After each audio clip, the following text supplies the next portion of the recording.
சின்ன வெங்காயத்தை இடிப்பா. வச்சுக்கலாம். எல்லாத்தையும் இந்த மாதிரி இடிச்சு வச்சு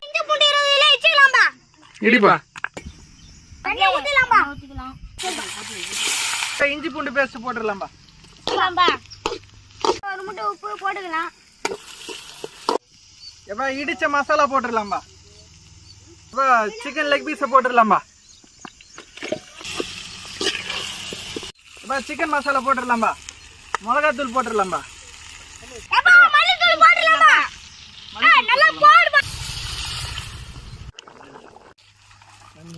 சாப்பிட போறோம்.